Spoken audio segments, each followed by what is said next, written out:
John Jones and Daniel Cormier stand yet again face to face for the third time in their careers in the big 2026.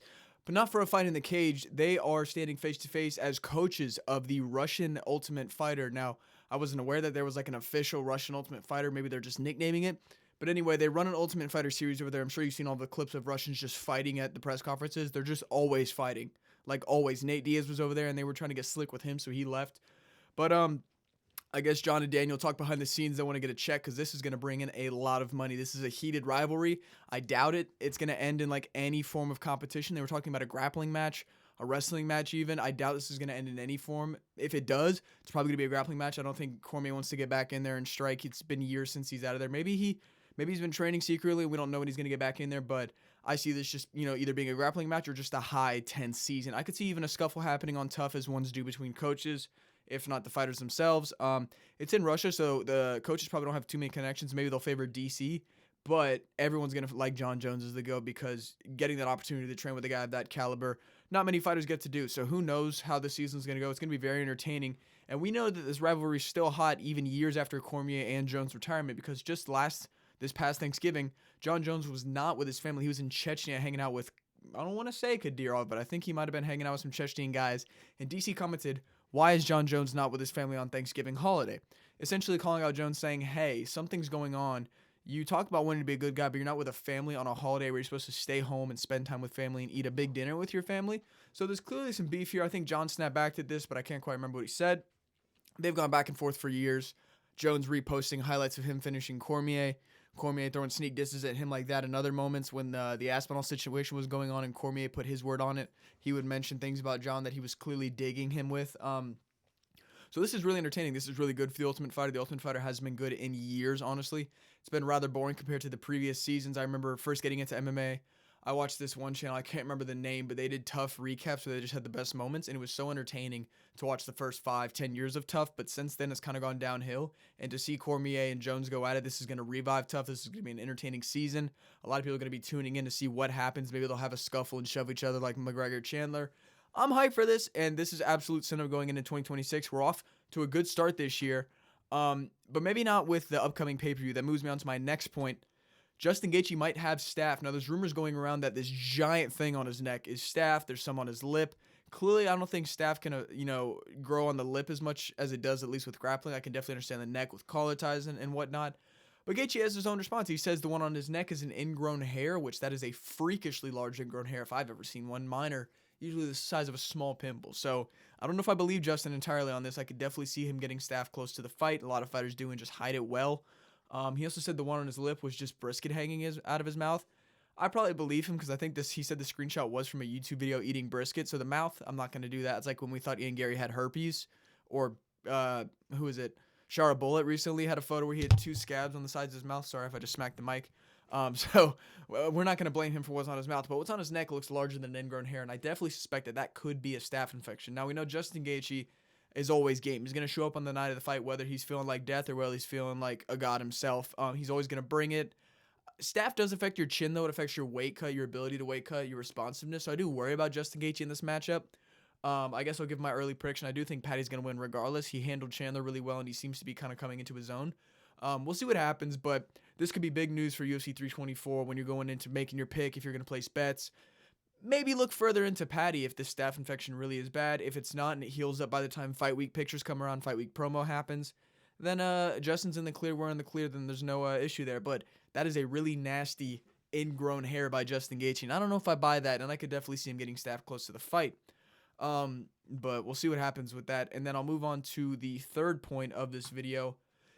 Tim Welch says the UFC may be moving away from fighters who stall their way to wrestling heavy decision wins. Now, before we get into this, he's clearly talking about the Dagestani fan base for the most part. What they've done in grappling, the strides that they've made is insane in terms of MMA, how they've been able to translate it.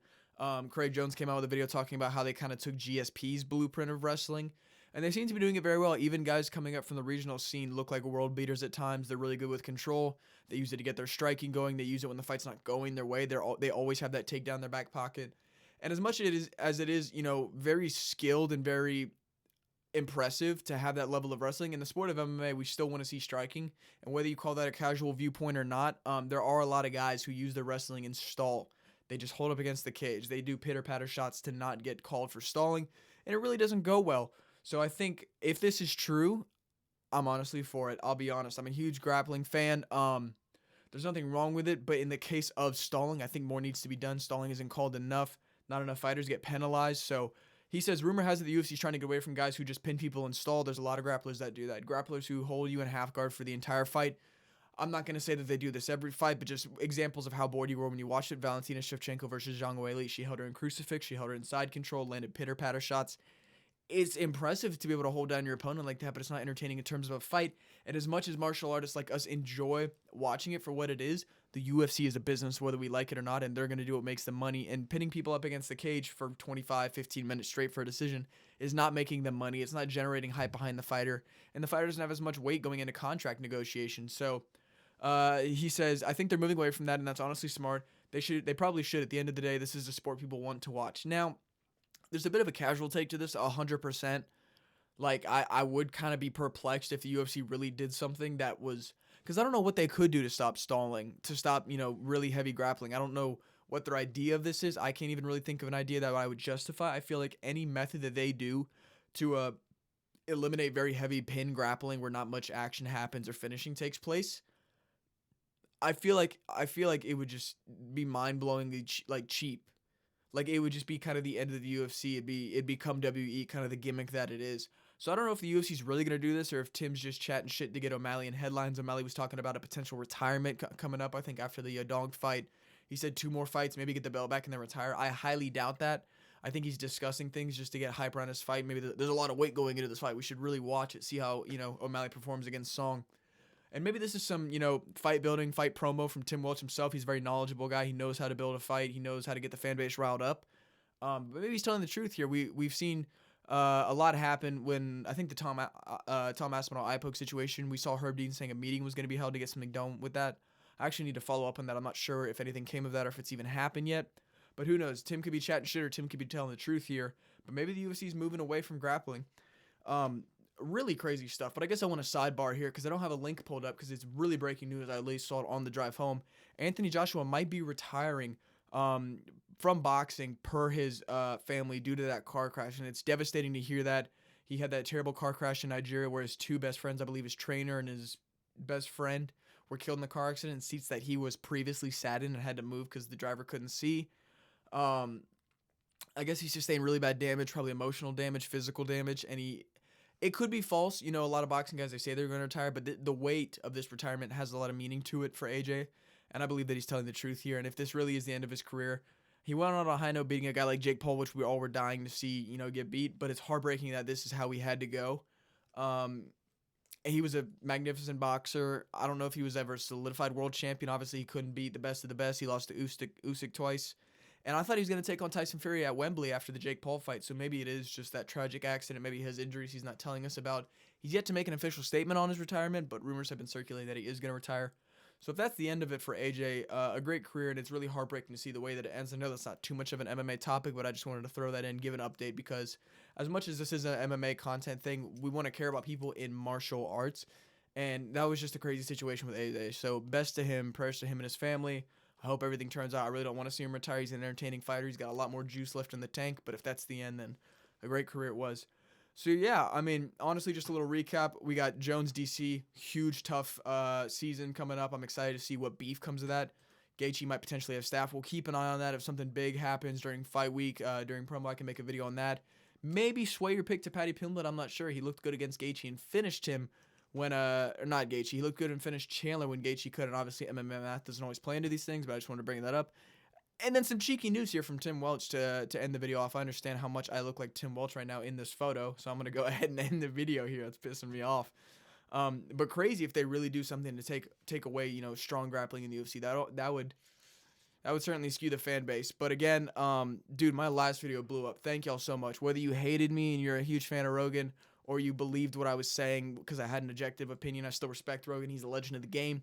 But I feel like as an MMA fan, I have a right and a reason to critique his performance in recent years.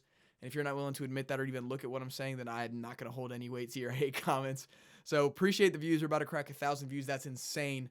I appreciate the support. If you like this video, if you like that video, drop a subscription. It really helps the channel grow. I mean, this is so fun to do. It's fun to have these conversations with y'all, like the hate comments, the critique, the people agreeing. It's fun to respond to all of you. It's all a good time, and I really do appreciate it. So if you enjoy my videos, like, comment, share, subscribe.